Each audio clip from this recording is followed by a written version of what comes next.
Hello, it's Bernard Nomberg with Nomberg Law Firm.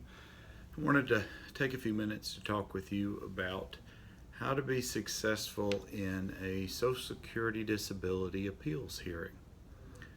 And this usually comes at a time more than a year to a year and a half after you filed your Social Security disability claim.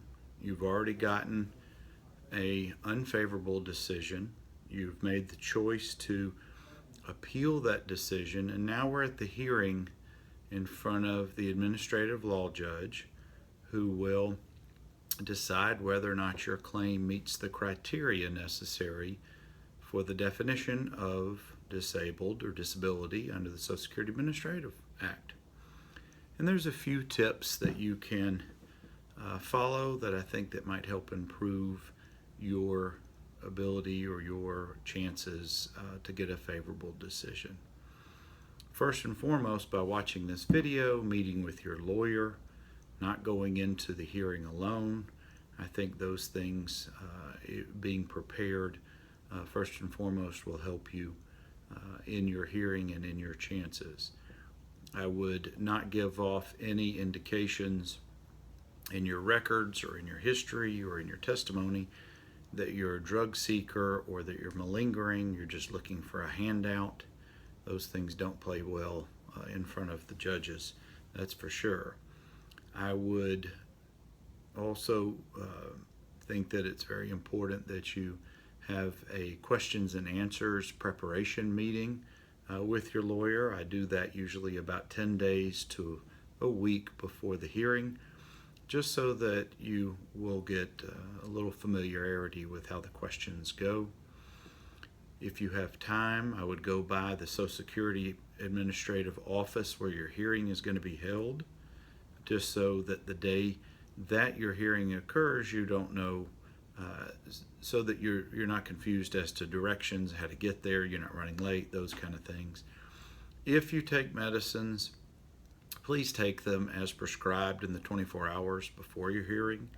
Don't withhold medicines and make yourself ill or make it to where you're in pain and you can't answer questions or be coherent in your responses when you're in the hearing. The hearing itself typically lasts anywhere from 10 minutes to an hour, and you need to be able to communicate with the judge and the other people who are in the hearing itself.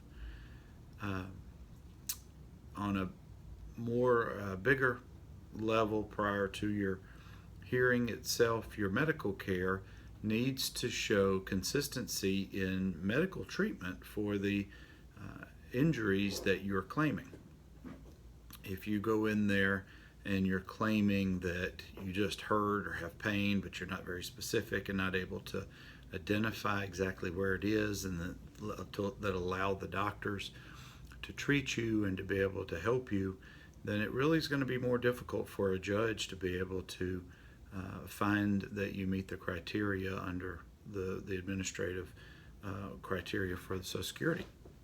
And I guess lastly is just be yourself in the hearing. I know it's going to be a nervous time.